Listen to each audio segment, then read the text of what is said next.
नमस्कार।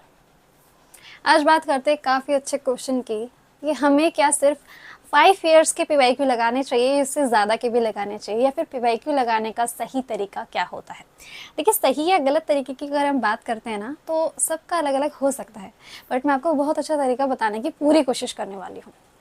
समझते हैं इस चीज़ को। ठीक है, एग्जाम्पल लेते हैं किसी एक एग्ज़ाम का। लेट सपोज आप एसएससी स्टेनोग्राफर की तैयारी कर रहे हैं। आपके दिमाग में है कि मुझे क्या सिर्फ 5 साल के पीवाईक्यू लगाने चाहिए। तो आपको सबको पता है कि 5 साल के लगाने चाहिए, इसके एक्स्ट्रा लगाने की कुछ खास ज़रूरत नहीं होती है।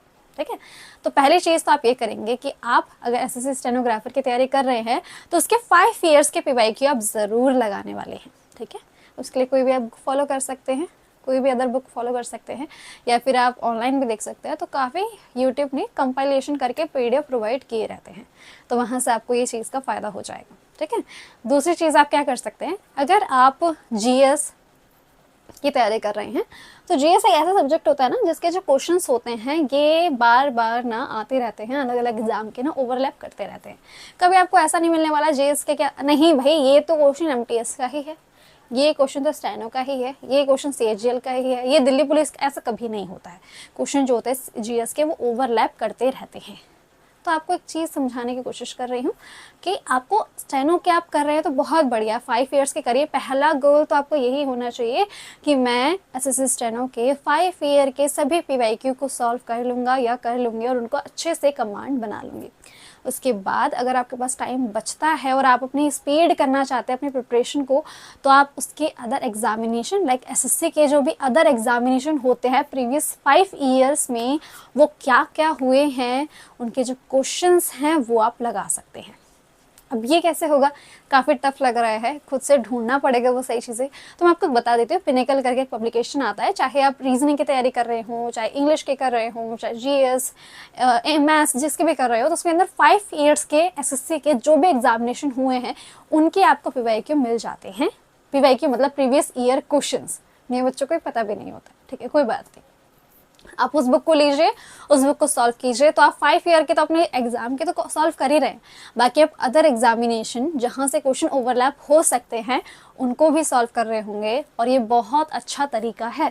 बस इस पॉइंट को ज़रूर याद रखना कि अगर आप शुरुआत कर रहे हैं किसी बुक की तो उसका एंड भी ज़रूर करें। इस बुक को खरीदने वाले बहुत लोग हैं, ठीक है, पिनेकल की जो बुक आती है उनको खरीदने वाले बहुत लोग हैं, बट आपको पता है हर किसी का इतना अच्छे लेवल पर सिलेक्शन नहीं होता है। रीज़न खरीद तो लेता है बट उसको इतना रिलीजियसली फॉलो नहीं कर रहे होते हैं, और बहुत अच्छे तरीके से फॉलो नहीं कर रहे होते। शुरुआत में जोश में तो ले लिया बट मेहनत करने का मन नहीं है।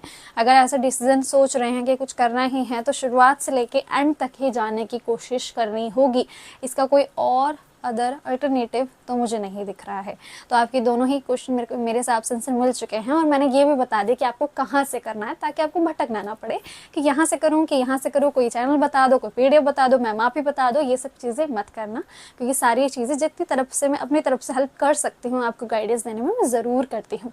तो चाहे आप सीजीएल की प्रिपरेशन कर रहे हो तो उनके लिए भी बहुत आसान है, आप कोई भी पिनेकल की बुक उठा लीजिए, किसी भी, अगर आप इंग्लिश की तैयारी करें तो इंग्लिश की उठा लीजिए, मैथ्स जीएस जिसके भी कर रहे हैं उनकी उठाइए और क्वेश्चंस लगाते रहिए। तो इससे होगा क्या कि अपने एग्जाम के 5 इयर्स के तो लगा ही रहे हैं, बाकी एसएससी ने 5 सालों में अलग अलग एग्जाम्स में जो जो क्वेश्चंस पूछे हैं उनको भी लगा रहे होंगे, और वो सब आपको चैप्टर वाइज मिल जाएगा। ठीक है, क्योंकि आप खुद से जाकर ढूंढने लगे ना, बहुत मेहनत लगती है, बहुत ज़्यादा मेहनत लगती है।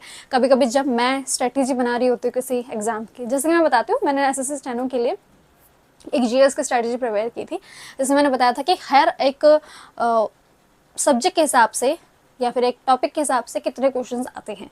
उसको तैयार करने में ना मुझे इतना ज़्यादा टाइम लगा था, क्योंकि मैं जाके प्रॉपरली पीवाईक्यू लगा रही थी, मूक लगा रही थी, एक मूक में कितने क्वेश्चन आए हैं, किस सब्जेक्ट्स आए हैं, कितने आए हैं, कितने उसके अंदर क्वेश्चंस आए हैं, ज्योग्राफी के कितने हैं, स्टैटिक के कितने हैं, उसे बनाने में बहुत ज़्यादा मेहनत लगी थी। मैंने मान लीजिए मैंने 50+ उसके मूक लगाए थे। उसके बाद मैंने डिसीजन लिया था कि ये मैंने एक वो चीज़ प्रिपेयर की है। तो ये चीज़ आपको करनी नहीं पड़ेगी। मैंने इसलिए किया क्योंकि कहीं भी यूट्यूब पे ये चीज़ की इन्फॉर्मेशन नहीं थी और चाहिए थी स्टूडेंट्स को, उन्होंने मेरे से डिमांड की, तो मैंने अपना टाइम निकाल के उनके लिए कर दिया।